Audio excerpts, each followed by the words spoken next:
matematika itu juga berbicara mengenai keindahan.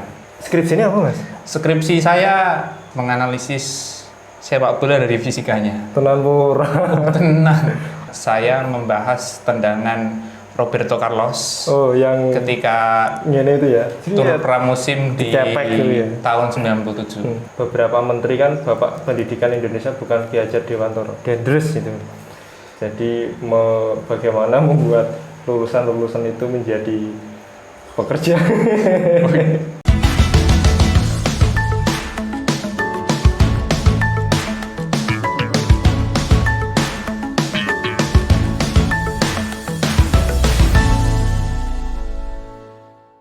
Selamat pagi teman-teman semuanya, selamat datang di Buka Buku, sebuah video yang nanti akan membuktikan quote bahwa buku adalah jendela dunia. Ngono ya Mas ya? Kalau quote ngono gitu. Bener Mas. Neng buku sidun nggak salah. Iya bener buku sidun. Yang bagian nisor. Ya. Nanti akan kita buktikan bahwa buku adalah jendela dunia. Pada episode kali ini kita bersama dengan Mas Joko Prinurbo Priyono. Mas Joko Priyono, beliau ini adalah seorang Mas, penulis ya? Atau apa ya? Dibilang penulis juga bisa Mas. Iya, karena bukunya berapa itu? Pernah menerbitkan atau mengumpulkan tulisan-tulisan itu ya? Judulnya apa itu Mas? Terakhir buku Sains Kemajuan dan Kemanusiaan sama tentang PMI sih Mas. Oke. Oh, aktivis PMI ya Mas? Oh ya? iya. Oke. Karir terakhir sampai mana Mas? Karir terakhir sebagai dulu di ketua komisariat, terus ini masuk di struktur di PB. Oke, tenang nih. Oh, tenang. Nyenengin aku PB loh Mas. Oke, PB PMI. Tadi Mas, bukunya tadi yang jenengan rangkum itu bercerita tentang apa? Sains, teknologi, kemajuan dan kemanusiaan. Sedikit Mas tentang buku itu Mas. Bagaimana? Ya, kumpulan tulisan kurang lebih selama 3 tahun yang saya terbitkan di tahun 2020 Mas. Oh, ya. Yeah. Terbit pas bulan Agustus, itu sebagai persembahan diri saya karena saya masuk usia 25 tahun. Oh. Mungkin kita keren ngadiai diri sendiri ini nerbitnya buku. Oke, kalau Kanjeng Nabi dihadiahi Allah diangkat menjadi Rasul ya toh. Mas Jokpri ini menghadiahi dirinya sendiri dengan menerbitkan kumpulan tulisannya. Kumpulan tulisan. Oke, dan pada kesempatan hari ini akan mengulas buku ini ya. Kasmaran Berilmu Pengetahuan karya Iwan Pranoto. Kasmaran Berilmu Pengetahuan karya Iwan Pranoto. Pertama ini Mas Iwan Pranoto ini siapa sebenarnya? Dia seorang guru besar matematika di Institut Teknologi Bandung yang bagi saya salah satu sosok akademisi yang jarang ya melakukan kerja-kerja menulis sains populer. Meskipun backgroundnya matematika, tapi dia membahas banyak hal, termasuk mengenai pendidikan, kebudayaan, dan juga sains itu sendiri. Kalau Mas Jokpri dulu kuliahnya jurusannya apa? Saya kuliah di jurusan Fisika, Fakultas MIPA UNS. Oke, saya sebenarnya tadi ketika lihat-lihat itu, loh kok ada rumus-rumus gitu ya. Terus ada rumus-rumus, kemudian di daftar isi salah satunya ada mana tadi yang hubungannya dengan matematika tadi ya. Nah ini, Kasmaran Bermatematika. Kecakapan bermatematika. Saya terus, loh kok ada matematika di dalam sebuah buku gitu kan.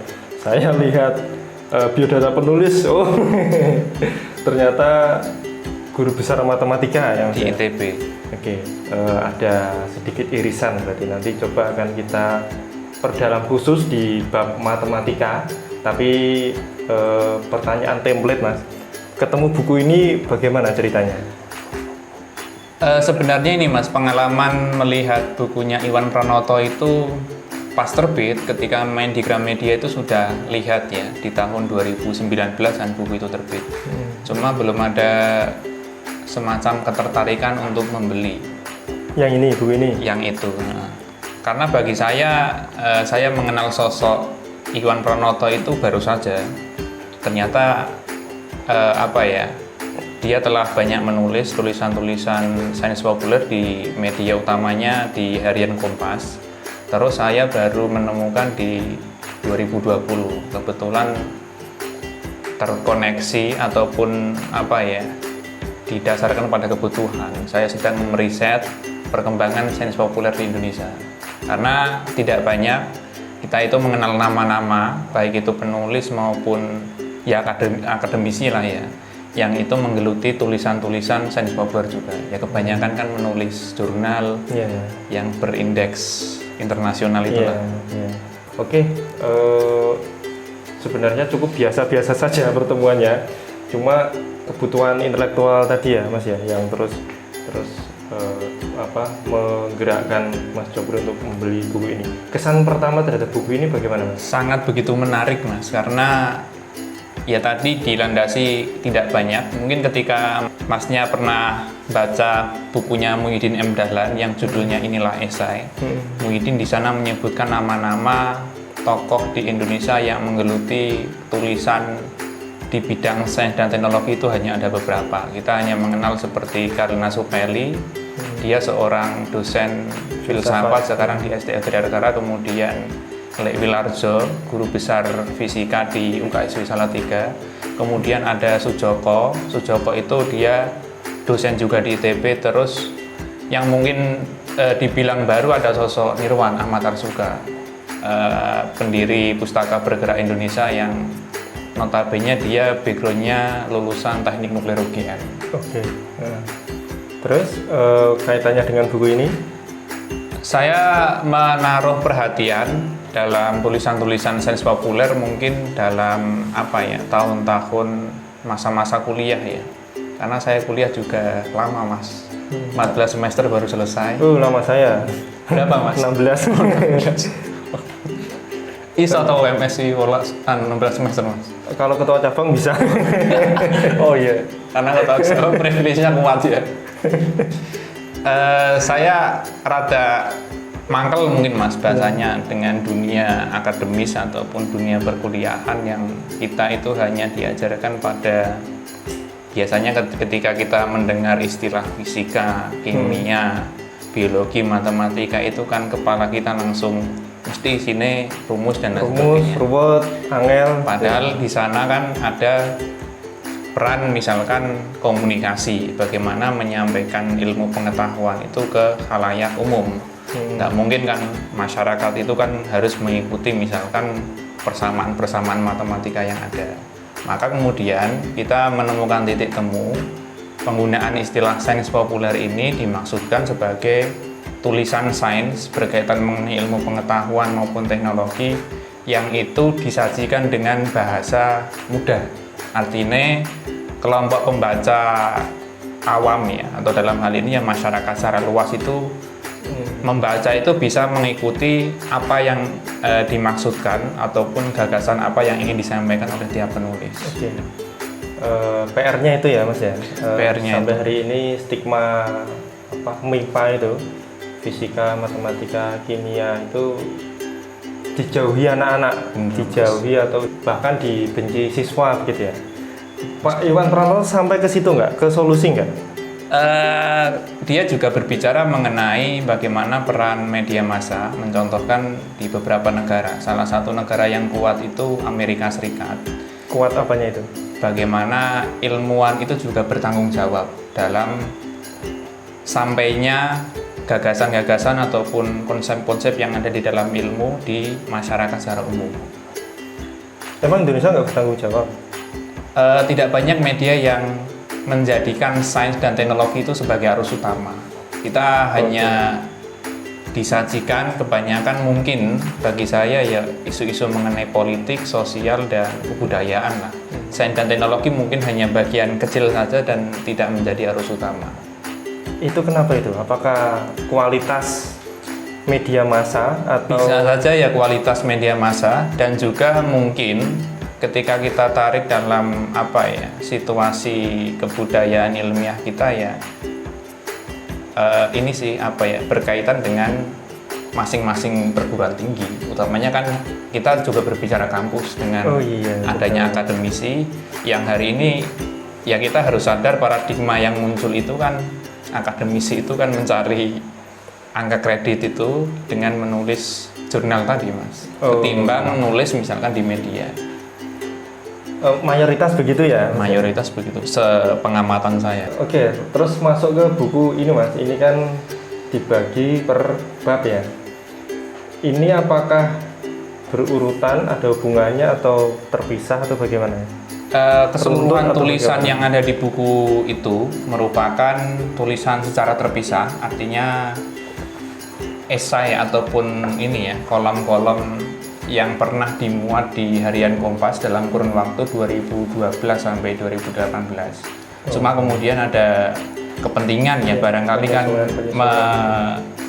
menyesuaikan antara satu tulisan dengan tulisan yang lain itu dibagi menjadi bagian-bagian itu. Ya, yang mirip-mirip dikelompokkan gitu ya. Dalam bab-bab. Oke, langsung masuk ke isi buku Mas. Monggo silahkan Mas Jofri menyampaikan isi buku ini gitu, arahnya kemana, ingin berbicara tentang apa ya buku ini? Ya, Iwan Pranoto di banyak tulisannya sangat memancing keingintahuan kita dalam membuka jalan buntu mungkin ya dalam pemahaman tadi ya, istilah-istilah yang mungkin muncul ketika kita berbicara di bidang-bidang eksak yang cenderung mungkin dipahami oleh masyarakat itu hal yang paling sulit, kemudian penuh rumus dan lain sebagainya lah. Bahkan konon MIPA itu kan dianalogikan sebagai mempelajari ilmu paling angel kan. Itu sebagai guyonan di dalam masyarakat itu. Dia ingin membuka bagaimana ada kesadaran terhadap pemahaman-pemahaman itu, baik itu di matematika, kemudian pendidikan, dan juga mengenai situasi dan kondisi yang ada di perubahan dan perkembangan zaman. Terus yang menarik lagi, tiap tulisan yang dikemas oleh Iwan Pranoto, dia juga menyampaikan bagaimana ketika kita menghadapi masalah-masalah itu dengan sebuah solusi. Misalkan di hari-hari terakhir kita disibukkan di media itu kan perdebatan maupun polemik mengenai kurikulum yang diwacanakan oleh Kemendikbudristekdikti, entah itu kurikulum merdeka, kemudian ada revisi lagi dan lain sebagainya. Iwan Pranoto sudah lama kita dia itu membahasakan ya, kadang hal-hal yang terbahas dalam misalkan perdebatan kurikulum itu sebatas hal-hal yang besar, tapi kemudian tidak merambah pada sekup-sekup kecil ataupun rincian dari hal-hal besar itu. Artinya kerap kali ketika berbicara mengenai kebijakan yang ada di media dan lain sebagainya itu ya kadang jauh dari esensi begitu ya, yang semestinya terjadi. Dia juga merangkum beberapa perjalanan, saya kira ini bagian perjalanan intelektual dia ketika dia S3-nya itu di luar negeri, kemudian berbicara mengenai banyak hal terkait di dalam kehidupan. Misalkan ada salah satu hal menarik ya, misalkan kita itu kan mengerti istilah apa ya Mas? Post-truth ya, pasca kebenaran. Pasca kebenaran itu kan kurang lebih dimulai tahun 2014-an kalau tidak salah, yang itu menjadi salah satu kata di zaman itu di kamus Oxford. Iwan membahasakan di era kemajuan teknologi, ketika dulu kita itu dihadapkan pada tantangan narsis itu loh, bagaimana mitologi yang berbicara mengenai orang itu mengutamakan tampilan wajah. Sekarang ada kecenderungan di era teknologi ini namanya narsis di media sosial. Media sosial kemudian dengan pengaruh yang ada di sana melahirkan banyak perdebatan, polemik yang itu tidak selesai-selesai. Perdebatan kusir terhadap banyak isu yang ada di sana. Oke, menarik tentang matematika dan tentang pendidikan ya Mas. Pak Iwan Pranoto ini idenya tentang pendidikan itu apakah ekstrim, soft atau bagaimana? Ya bisa dibilang rada ekstrim ya, karena dia berani secara mungkin radikal ya, karena posisinya pertama sebagai guru besar ya matematika, apa meneh kelas ITB itu wis privilege kuat banget. Dia juga merupakan seorang anggota Akademi Ilmu Pengetahuan Indonesia atau AIP, yang kalau tidak salah dia juga termasuk tim yang dalam beberapa masa itu ikut merumuskan kebijakan-kebijakan pendidikan. Meskipun kalau kita lihat konsep yang sering kali diutarakan tidak jauh dari konsep yang pernah dipikirkan oleh Ki Hajar Dewantara. Karena kita tahu Pak Iwan ini produk dari Taman Siswa. Berarti Pak Iwan ini masih menganggap bahwa Ki Hajar Dewantara Bapak Pendidikan Indonesia ya? Betul. Kalau beberapa menteri kan Bapak Pendidikan Indonesia bukan Ki Hajar Dewantara, Gendres itu. Jadi bagaimana membuat lulusan-lulusan itu menjadi pekerja. Inggris anu Pak ya. Oke, terus apa lagi Mas yang menarik Mas atau yang menjadi insight dari Mas Jopri tentang buku ini? Ini semuanya judulnya kasmaran ya Mas ya? Kasmaran berilmu pengetahuan, kasmaran matematika, kasmaran Tan Malaka bermatematika. Waduh. Oh iya, menarik itu Tan Malaka itu. Saya jadi ingat Madilog gitu Mas. Saya dulu itu mau ambil skripsi Madilog. Terus sudah bikin skemanya gitu kan. Terus ngomong ke apa jenenge Mas sing dosen pembimbing ya? Dosen pembimbing. Tan Malaka Pak begini, Madilog begini. Pertanyaannya nganyeli. Madilog itu siapa? Pahami saiki Madilog Mas.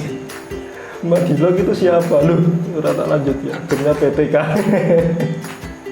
Oke, tentang ini coba ke sini dulu Mas, tentang kasmaran Tan Malaka bermatematika. Berarti Tan Malaka menggunakan matematika sebagai alat ukur ya, atau sebagai logika gitu ya? Ya, itu tidak terlepas gagasannya Tan ya, mengenai konsep Tan itu kan punya cita-cita besar bangsa Indonesia itu kan rasional ya, artinya berpikir ilmiah dengan upaya dia menerbitkan karyanya Madilog itu, materialisme, dialektika, dan logika.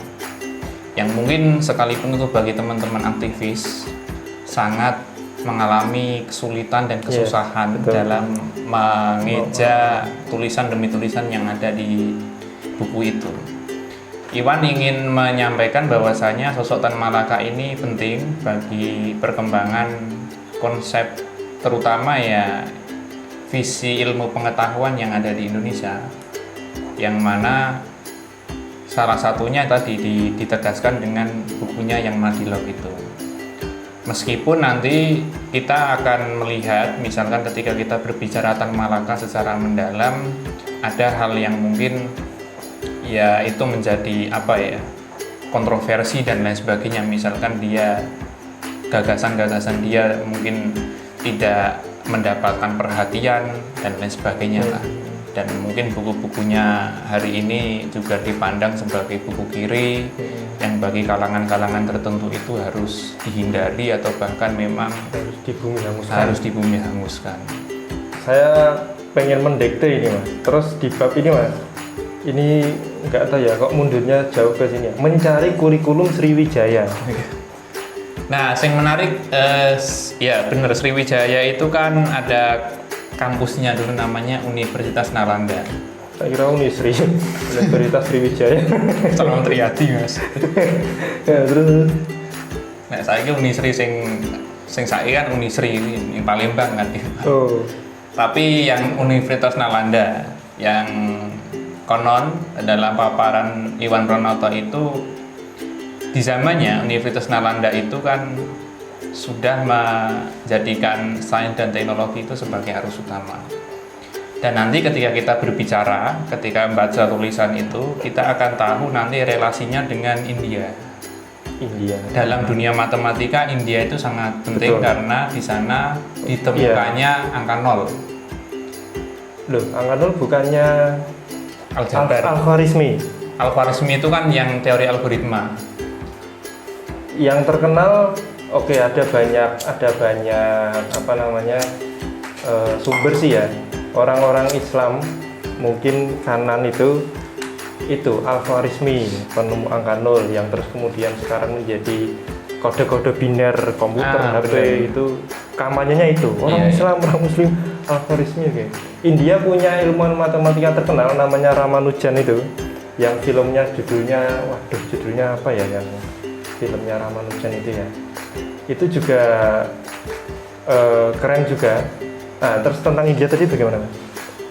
Ya, salah satunya itu ketika kita berbicara Nalanda nanti kan kaitannya dengan India, yang kalau tidak salah itu sih tadi sih apa ya, angka 0 itu ditemukan di India.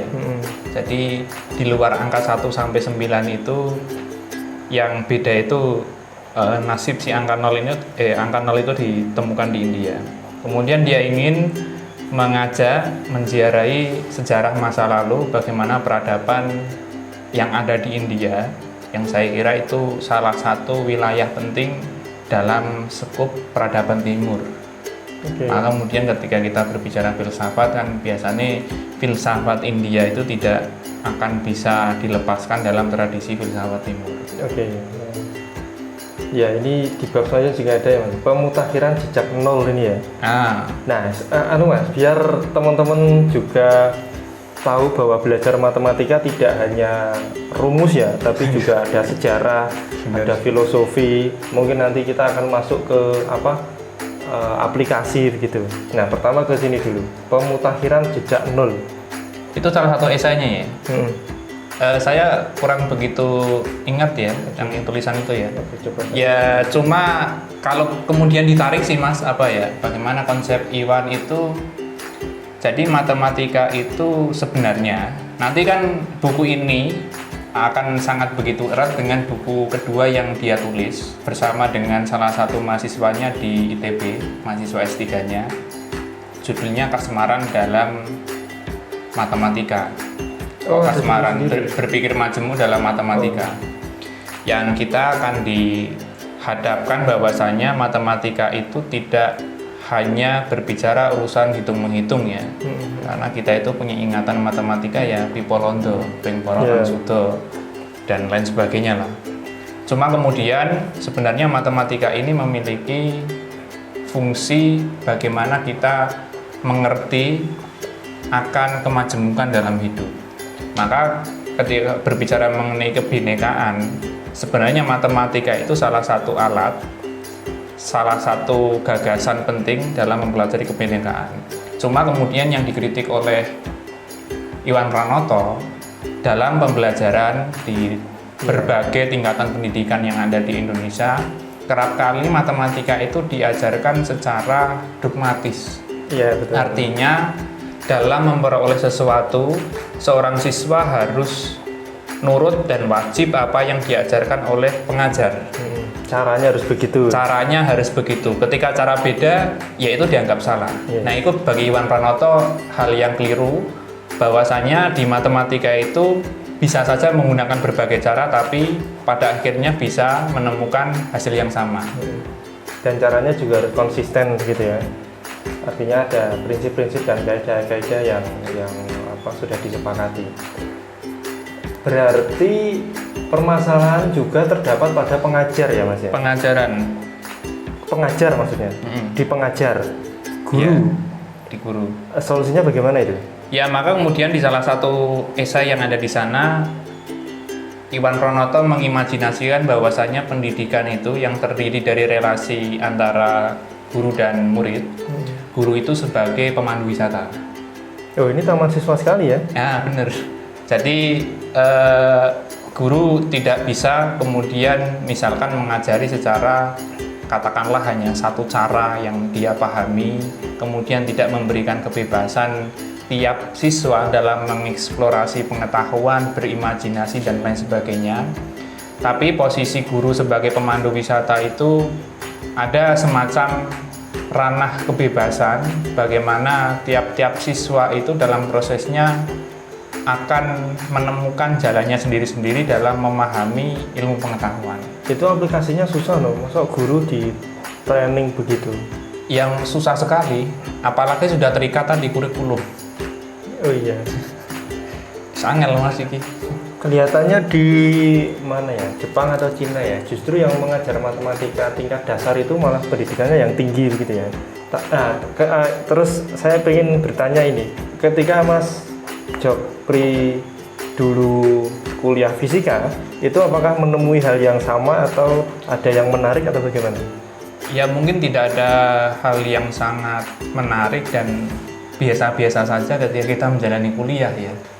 Karena tadi Mas, kita itu berlatar belakang aktivis itu kan bacaannya neko-neko. Betul. Misalkan semester awal itu langsung mengenal Paulo Freire, Oke. pendidikan kaum tertindas. Yes. Sekali baca itu mesti dorongan untuk melakukan perlawanan terhadap sistem pendidikan itu sangat begitu kuat. Dan bagi saya itu sah-sah saja, meskipun ketika kita memahami Freire ada hal yang lain begitu ya terhadap gagasan yang ingin dia sampaikan mengenai pendidikan itu, yang dia mengkritik pendidikan gaya bank itu kan. Ya dari sana kemudian kesadaran itu ya muncul, misalkan ya kok merasakan misalkan di dunia ruang kelas situasinya seperti ini. Misalkan saya seringkali juga mengkritik misalkan di dalam pengajaran itu tidak diajarkan mengenai sejarah dan filsafat. Yang bagi saya itu penting dan sangat mendasar sekali pemahaman bagi mahasiswa yang berlatar belakang eksak. Kita hanya diajarkan katakanlah mengenai skema penurunan rumus ya, karena biasanya di fisika itu tidak lepas dari matematika yang nanti digunakan sebagai bahasa itu, yang barangkali itu bagi saya sendiri pengalaman kuliah ya sangat merasakan tidak bahagia, kesulitan dan tidak bahagia begitu. Makanya mencari kebahagiaan di organisasi gitu ya. Betul sekali. Terjawab kenapa 7 tahun tadi. Skripsi ini apa Mas? Skripsi saya tentang ini Mas, menganalisis sepak bola dari fisikanya. Tenang murah. Tenang. Kajian mekanika dalam olahraga sepak bola. Salah satunya saya membahas tendangan Roberto Carlos. Oh, yang ketika ngene itu ya. tur pramusim di tahun 97. Sing ngene banget itu. Iya. Jret. Ngene apa ngene? Ngene ya. Tendangan pakai kiri yang kaki kiri ya. Jret. Nanti belok. Iya betul. Nah, itu bagaimana itu? Parabola apa itu? Itu nanti ada salah satu rumus, penemunya namanya Heinrich Gustav Magnus.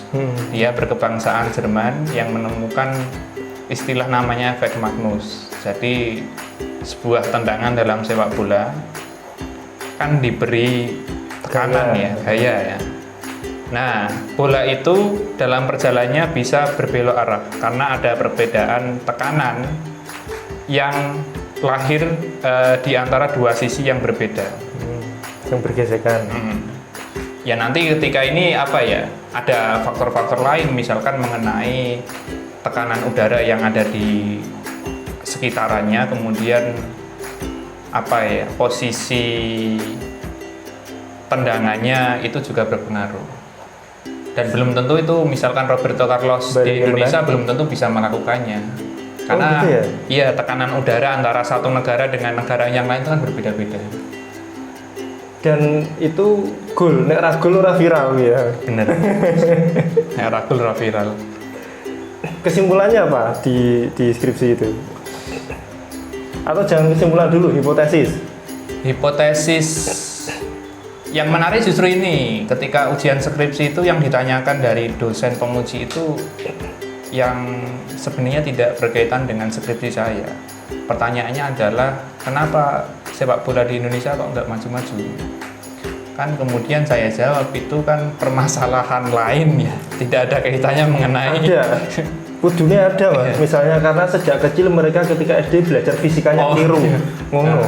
Soalnya orang Indonesia kan Mas, nendang lain, apa tidak sinau fisika kan misalkan seperti Roberto Carlos yo ngono.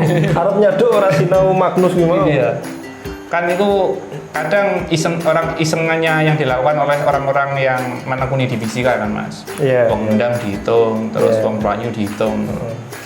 Nah, kita berbicara apa ya? Secara mendasar ya, yaitu karena latihan yang ditempuh oleh tiap-tiap pemain. Ya meskipun ketika kita memahami di beberapa negara, utamanya di Eropa sama Amerika, itu sepak bola menjadikan arus utama konsep-konsep matematika dan fisika itu sebagai bagian penting. Jadi di beberapa kampus yang ada di Amerika dan Eropa itu sudah banyak yang membuka apa itu jurusan-jurusan yang mengarah ke pengembangan olahraga dalam bidang kajian ini, saintek.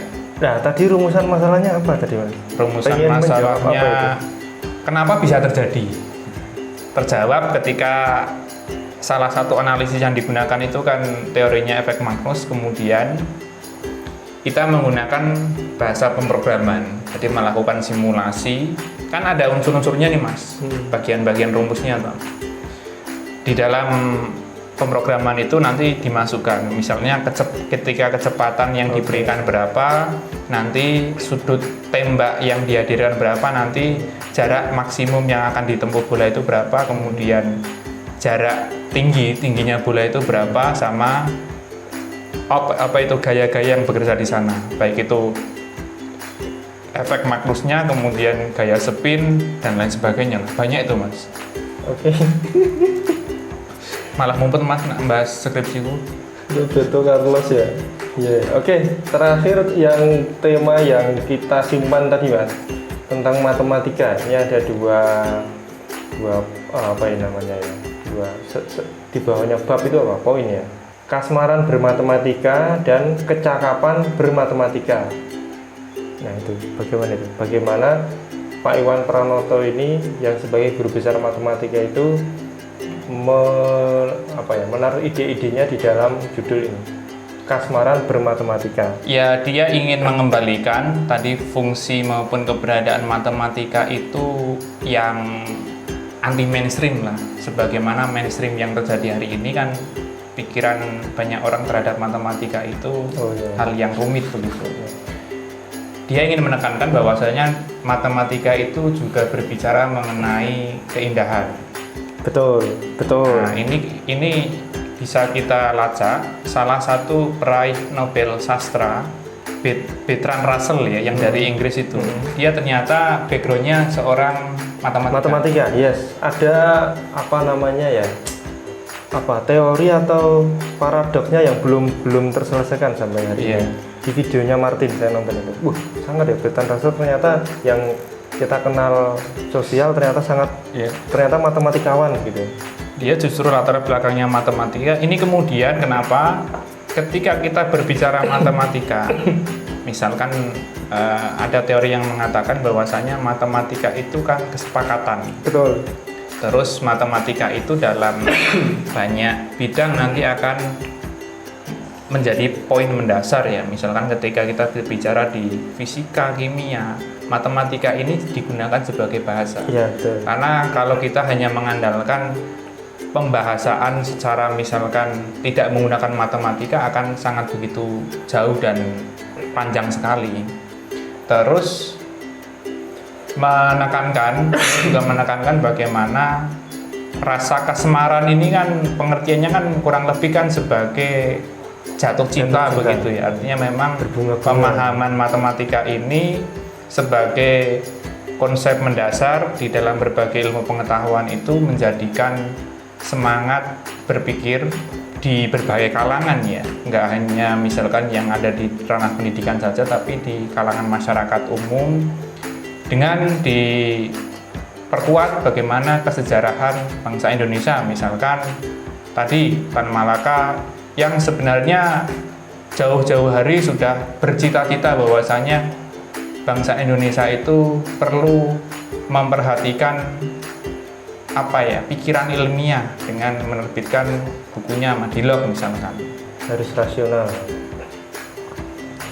Yang kasmaran ini semua aspek ya Mas, murid, guru. Nah, kecakapan ini Mas, kecakapan bermatematika. Apakah yang harus cakap ini orang-orang yang berguru di bidang matematika atau atau siapa saja di buku ini? Ya siapa saja, artinya memang apa ya, matematika itu menjadi sebuah kerangka dalam membentuk pikiran orang ya. Matematika itu dia melatih imajinasi dan abstraksi pengetahuan itu ya. Karena tanpa matematika, teori-teori yang berkembang itu utamanya di eksak itu tidak akan selesai begitu. Ya. Saya dulu sempat tidak suka terhadap musik karena dalam tanda kutip begitu-begitu saja. Maksudnya begitu-begitu saja itu kan ada 7 tangga nada dasar itu ya. Terus ya udah ini diulak-alik jadi guru ngono tok begitu. Cuma ketika saya SMA itu waktu di tongkrongan ada yang main gitar itu, saya belajar kunci ya ben padha koncone ngono kan Mas. Kunci C misalkan yang begini, terus ada kunci ngadeg. Itu sangat matematis menurut saya. Karena kunci C yang begini itu kenapa sama dengan kunci C yang ngadeg? Karena senar nomor sekian di fret sekian sama dengan senar sekian fret sekian. Itu kan fungsi substitusi begitu. Benar-benar. Dan ada pola sing sama gitu ya. Iya. Iya, dan sepakat dengan Sujiwo Tejo bahwa seniman itu harusnya matematikanya pinter. Seniman siapa itu pelukis atau pemusik atau sastrawan. Makanya Sujiwo Tejo kan kuliah di matematika sama teknik sipil meskipun nggak selesai. Iya. Iya, saya di perkuliahan tidak bisa menemukan gagasan itu ya.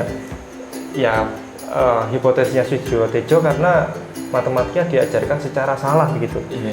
Terus misalkan itu siapa itu Khairil itu ketika bikin puisi itu kan otak-atik sangat matematis begitu Mas. Jadi menurutku itu ya luas ya, tidak sekedar hitung-hitungan saja. Tidak sekedar rumus-rumus, tapi tadi logika, kemudian kemampuan melihat pola misalnya itu. Jadi keren Pak Iwan Pranoto dalam memotret matematika karena guru besar ya Mas ya. Oke, begitu. Terakhir Mas, ada lagi mungkin yang belum tersampaikan? Ya itu sih apa ya, bagi saya Iwan Pranoto ini akan menjadi sosok penting dalam beberapa tahun ke depan. Selain dia meninggalkan jejak karya di luar jurnal-jurnal yang ditulis yang mungkin ketika kita berbicara jurnal hanya kalangan tertentu saja yang bisa menikmati ya, misalkan di ranah perguruan tinggi dan lain sebagainya. Cuma dia memberanikan diri dan mengikhlaskan mungkin waktunya untuk menuliskan gagasan-gagasan yang dikemas dalam narasi populer yang itu tidak banyak dilakukan oleh kalangan akademisi yang ada di Indonesia. Yang di tahun kemarin ada polemik bagaimana jurnal internasional yang berindeks Scopus itu seolah-olah menjadi kutukan di ranah akademisi. Dia menambah ataupun mengikuti beberapa nama yang telah kita kenal. Dulu kita mengenal sosok yang sering menulis matematika itu namanya Dali Esnaga. Di tahun 80 sampai 90-an dia terlibat di keredaksian salah satu majalah sains populer yang terbit di tahun itu, tahun 80-an, namanya majalah Aku Tahu, yang digawangi oleh banyak akademisi yang ada di ITB dan juga memberikan pengesahan bagi saya memahami tiap waktu produk-produk dari ITB ini mesti mengeluarkan tokoh-tokoh yang menekuni sains populer. Sebelum Iwan, kita sebenarnya sudah mengenal sosok Hendra Gunawan yang dia menulis isu-isu besar mengenai dunia matematika dan pendidikan. Begitu Mas. Oke. Ini kalimatnya Pak Iwan yang menarik. Kasmaran bermatematika adalah keadaan saat seseorang melakukan kegiatan yang melibatkan matematika secara total. Jadi sehari-hari itu kita melakukan kegiatan matematika meskipun tidak disadari. Salah satu kesalahan atau kerancuan kan soal-soal ini juga Pak Iwan juga ini bentuknya kritik atau apa Mas yang mempertanyakan urgensi UN 2015 kritikan terhadap kebijakan ujian nasional. Terhadap ujian nasional, berarti Pak Iwan tidak sepakat ujian nasional ya? Ya, ada hal yang keliru dan dia ketengahkan di dalam tulisan itu. Angka 2015 ini apakah soal-soalnya yang paling buruk atau apanya? Secara mendalam saya lupa mengenai bahasan itu. Ya cuma dia menggarisbawahi beberapa hal yang bagi dirinya itu sebagai hal yang perlu dibenahi. Gitu. Ada kritik di sana. Terakhir, pertanyaan terakhir, Mas Joko, kenapa teman-teman harus membaca buku ini? Ini posternya siswa ya, Mas? Siswa. Oke. Yeah. Kenapa teman-teman harus membaca buku ini? Kasmaran berilmu pengetahuan ini. Ya, kita tidak banyak menemukan buku-buku mengenai sains populer, utamanya dari kalangan akademisi, cendekiawan, intelektual yang ada di Indonesia. Itu terbukti dengan banyaknya buku-buku sains populer yang beredar di pasaran kita itu kebanyakan terjemahan. Kita mengenal sosok seperti Stephen Hawking, kemudian ada Richard Dawkins, Carl Sagan, Andrew Yang, Neil deGrasse Tyson, Steven Pinker, yang kemudian membentuk bagaimana sains populer di Indonesia ini sangatlah lemah. Bagi saya, buku Iwan Pranoto ini menjadi salah satu sumbangsih penting dalam perkembangan sains populer yang ada di Indonesia. Meskipun masih perlu banyak hal ya ketika kita berbicara mengenai sains populer di masa yang sedang berjalan dan masa depan ya. Apalagi hari ini kita kerap kali dijejali dengan berbagai isu maupun wacana terkait mengenai kemajuan ilmu pengetahuan dan teknologi. Misalkan terakhir mengenai isu metaverse dan lain sebagainya. Oh iya, kita gagap ya. Kita kemudian gagap sebelum metaverse kita disajikan isu revolusi industri keempat dan juga society 5.0 dan istilah-istilah lain itu 4G, 5G. Ya, yang bagi saya mencirikan ya kerap kali kita hanya dipusatkan pada perhatian hal-hal besar, tapi tidak pada hal-hal yang kecil tadi. Misalkan berbicara bagaimana komunikasi ilmu pengetahuan ke masyarakat secara umum ataupun publik, bagaimana budaya ilmiah yang berkembang di perguruan tinggi begitu ya. Kita juga terakhir dihadirkan bagaimana polemik yang terjadi di Badan Riset Inovasi Nasional ya, BRIN ya, dengan peleburan berbagai lembaga itu yang saya kira sampai hari ini juga belum selesai. Oke, terima kasih Mas Jopri. Ini juga ringan ya Mas ya, tidak seberat Madilog ya. Ringan Mas. Ringan sekali dan saya tertarik atau menurut saya keren sekali Pak Iwan Pranoto memotret matematika ini. Jadi semoga setelah ini ada keterbukaan wawasan bahwa orang-orang matematika atau orang-orang eksak itu orang ngono-ngono baik kan ngono ya Mas ya. Orang monoton. Orang monoton. Sebenarnya tidak monoton karena itu tadi salah satunya misalnya ada soal jarak rumah Budi ke sekolah sekian kilometer. Terus jika kecepatan Budi sekian kilometer per jam berapa Budi sampai ke sekolah? Ya terserah Budi so ya arep mampir ning dhisik apa arep dolan ning dhisik itu kan membuat kita terkungkung terkooptasi dengan dan Budi itu mesti hadir di banyak soal ya yang ada di dalam pelajaran-pelajaran itu ya. Sebenarnya Budi yang dimaksud itu Budi yang mana kan kita bingung. Itu juga mungkin orde baru dalam betul sekali itu produk orde baru itu. Oke, begitu teman-teman. Terima kasih Mas Jopri, terima kasih telah menyaksikan. Sampai ketemu di Buka Buku selanjutnya.